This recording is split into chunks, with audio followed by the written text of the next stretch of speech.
Have you ever gotten writing advice so bad that it makes you make this face?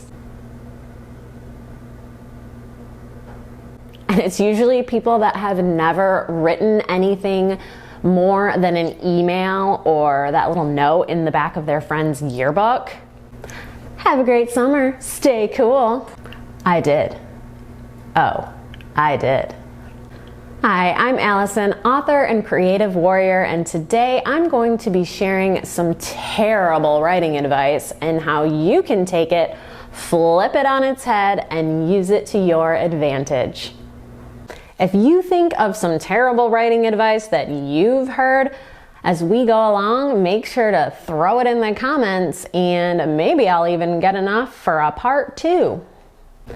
So the first piece of terrible writing advice I want to talk about is you have to write every day. Oh, you're a writer, you must write every single day. You must spend hours just writing and immersed in your book and... Yeah, no? Look, if you can write every day, you should definitely try. If you have little pockets of time available to you, you should try to use those for writing, especially if you have publication goals or if you're trying to make writing a career. You should definitely dedicate time as often as possible to your craft. But if you can't write every day, it's okay. Most of us have other jobs, we have families, we have commitments, we have animals, which are basically like children.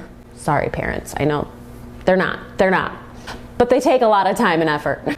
So it's really hard for us to write every day, and just because something's hard doesn't mean you shouldn't do it. But when we hear this advice, you should write every day, or you have to write every day, and then we can't write every day, then we start to feel guilty and we start to feel like we're not a writer or we don't care enough about our writing. And then that guilt builds up, and what do? We get overwhelmed and we don't even want to write. We get scared to go back to our writing because what's the point? I can't write every day. I must not be a writer. Scratch that. Erase it from your brain. Do what you can. Like I said, if you have little pockets of time every day, that's enough. Maybe it's even 15 minutes between practices or in carpool line. But even if you don't have that and you do have an hour once a week that you know you're going to be able to dedicate your full attention to your craft and your project, do that. And forget what the haters say. Don't feel bad about it. Don't feel guilty. You are making an effort and you are doing what works for you and your life. So the next piece of terrible writing advice I would like to address is this little number. Said is boring. Make sure to use something else. Look. A lot of people think you need to get crazy when it comes to your dialogue tags. They think if you use said over and over, then you obviously couldn't think of something else to say. You're unoriginal, you're boring. No, you're just practical. If done well, said is basically just background noise, and really no matter how much you use it, your reader is not going to notice. You know what they will notice? Fancy schmancy dialogue tags that look like you were using a thesaurus because you didn't want to use the word said. He murmured. She remarked. He articulated. She uttered. He declared. I do declare.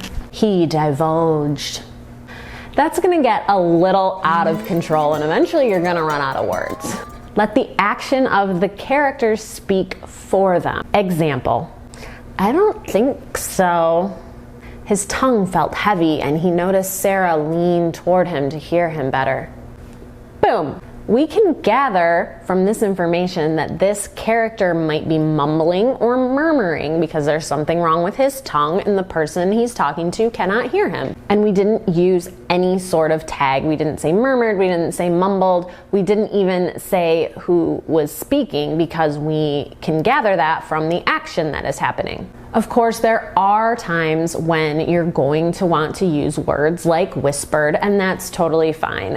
And even that last sentence was a little long if we're trying to write flash fiction where every word counts. So just use your best judgment, but know that it's okay to say said.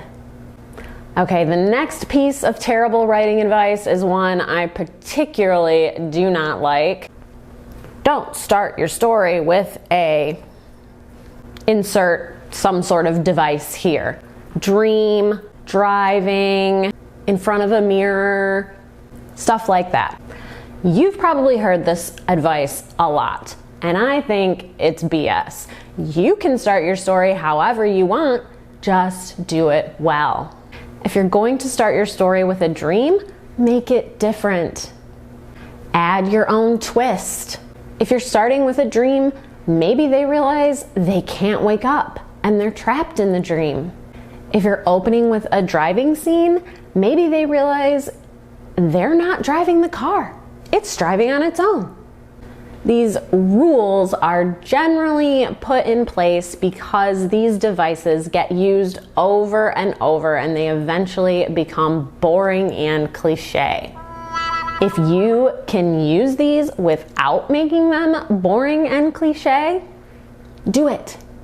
There are boring and cliche tropes being used every single day in TV and movies, and we still watch them. So as long as you can do it in a way that is new and engaging, go for it. Next piece of terrible writing advice you might have heard: you have to get a degree in creative writing. No, this is definitely not true. You don't have to get a degree in creative writing or an MFA to be a writer. I'm not saying don't do it. If you want to study the craft and improve your writing and that's the way that you want to do it, more power to you. I have a degree in creative writing. But if you think you have to study it and have those degrees to be a successful writer, you don't. Learn about writing, yes. Learn the rules of writing so that you can break them in new and inventive ways.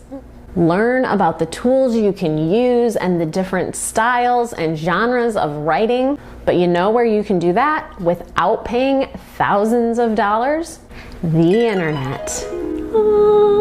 Learning is literally at our fingertips every single day. So don't feel pressured to get a fancy degree to move your career forward. In fact, if you are just going into school and trying to decide what to study, I would suggest studying something that is going to practically help move your career forward, like marketing.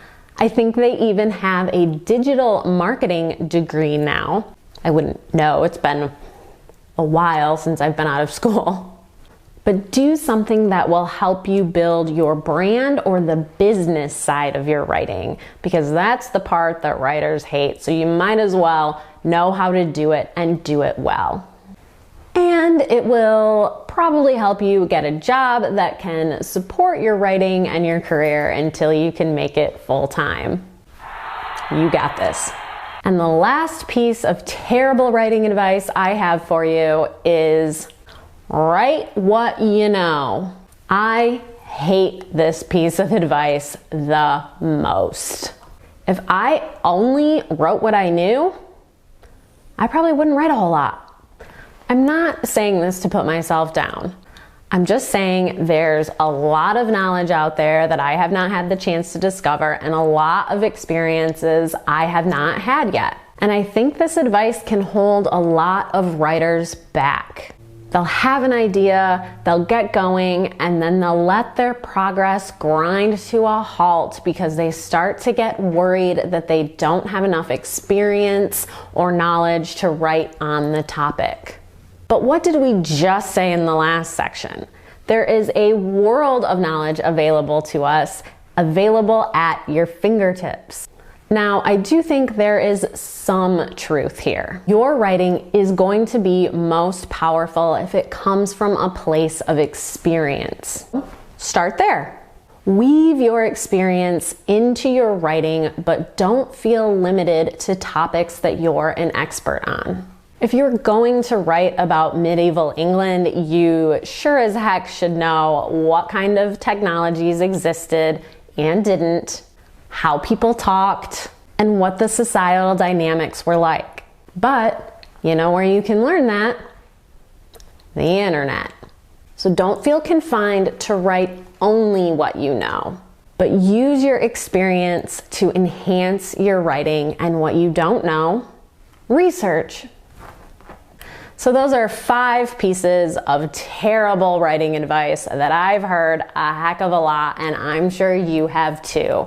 And hopefully that helped you see that you can take that advice, turn it around, and actually use it in a way that works for you.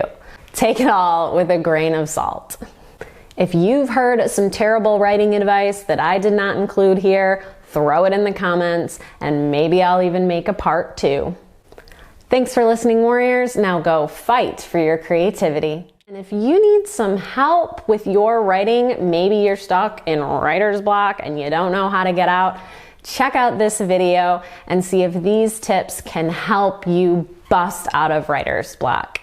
Make sure to give this video a like, subscribe if you want to hear more content like this, and hit that little notification bell so you know when I put out new content. Like, share, and subscribe. I can't say digital marketing.